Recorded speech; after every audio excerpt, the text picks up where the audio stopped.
ഇതിനെക്കാട്ടി നല്ലതേ നീ മുഴുവനെ നടടാ. ട്രെൻഡാണ് ഇപ്പോഴത്തെ. നിന്റെ ഈ അച്ഛനും കുറെ ആളുണ്ട് ട്രെൻഡ് ഫോളോ ചെയ്യുന്ന ആള് തന്നെ. അച്ഛൻ എന്ത് ട്രെൻഡ് ഫോളോ ചെയ്യുന്നതാണ് പറയുന്നത്? നിന്റെ ഈ അച്ഛന്റെ അറ്റത്തിരിക്കുന്നതേ ഐസ്ക്രീം നക്കി കുടിച്ചല്ല, ട്രെൻഡാ trend. Salt and pepper trend. Super fast ഇതുവഴി പോയുള്ളൂ, കണ്ടിരുന്നില്ലേ? ഞങ്ങളൊന്ന് മുട്ടിയായിരുന്നു. ഈ ഒരു ജേഴ്സി ഇട്ടേരാണ് ഇപ്പൊ എന്റെ അടുത്ത് ചാടിയിട്ട് പോയത്. ഇനി എന്താ കളി കുഴപ്പം? ഇതിന് കുഴപ്പമില്ലെന്നാണ് നീ പറയുന്നത്. നമ്മളീ ഫംഗ്ഷന് പോകാൻ വിളിച്ചില്ലേ ഇതിന്?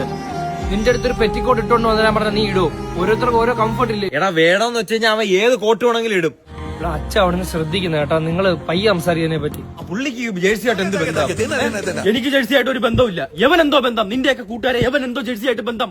ഒരു കളി അവന് കളിക്കാറുണ്ടോ? ഒരു കളി? അയ്യോ അച്ഛ, അവൻ എല്ലാ കളിക്കും വന്ന് നിൽക്കും അവിടെ. അത് തന്നെ പറഞ്ഞ നിക്കും. അല്ല അച്ഛൻ ഒരിക്കലും അങ്ങനെ തറപ്പിച്ചൊന്നും പറയരുത്. അത് എങ്ങനെ അങ്ങനെ പറയാൻ പറ്റും? നീ എന്നെ അച്ഛൻ വിളിക്കാൻ ഞാൻ നിന്റെ അച്ഛനാ? ഞാൻ പറഞ്ഞു വന്നെന്ന് വെച്ചാ മത്തം കുത്തിയാ കുമ്പളം മുളയ്ക്കൂ. അങ്ങനെ പറയരുത് അച്ഛാ. അച്ഛന്റെ അച്ഛൻ എന്തായിരുന്നു പരിപാടി? ഈ ചെറുക്കൻ നിന്റെ എന്റെ അച്ഛാച്ചാൻ നടന്ന് വിളിക്കുന്ന.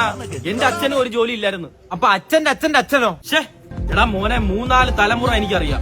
ആർക്കും ഒരു ജോലിയില്ല, ഒരു കഴിവില്ല. അതാണ് ഞാൻ പറഞ്ഞത്.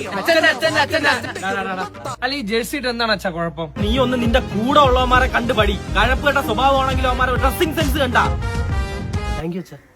അച്ഛാന്ന് വിളിക്കാടാ. അതൊക്കെ വിട്. ഇന്നൊരു ജോലി ശരിപ്പെടുത്തി വെച്ചിട്ടുണ്ട്. ഒരുങ്ങി വാ. ഒരുങ്ങാന്നൂല, ഒരുങ്ങിയിരിക്കുക തന്നെ. വരട്ടോ? നീ എവിടെ ഒരുങ്ങി? ഓഫീസല്ലേ ഏതാണ്ട് ഇഞ്ച് ചെയ്ത് വല്ല ജേഴ്സി കടയിലും ബൊമ്മയായിട്ട് ഇരിയടാ നീ.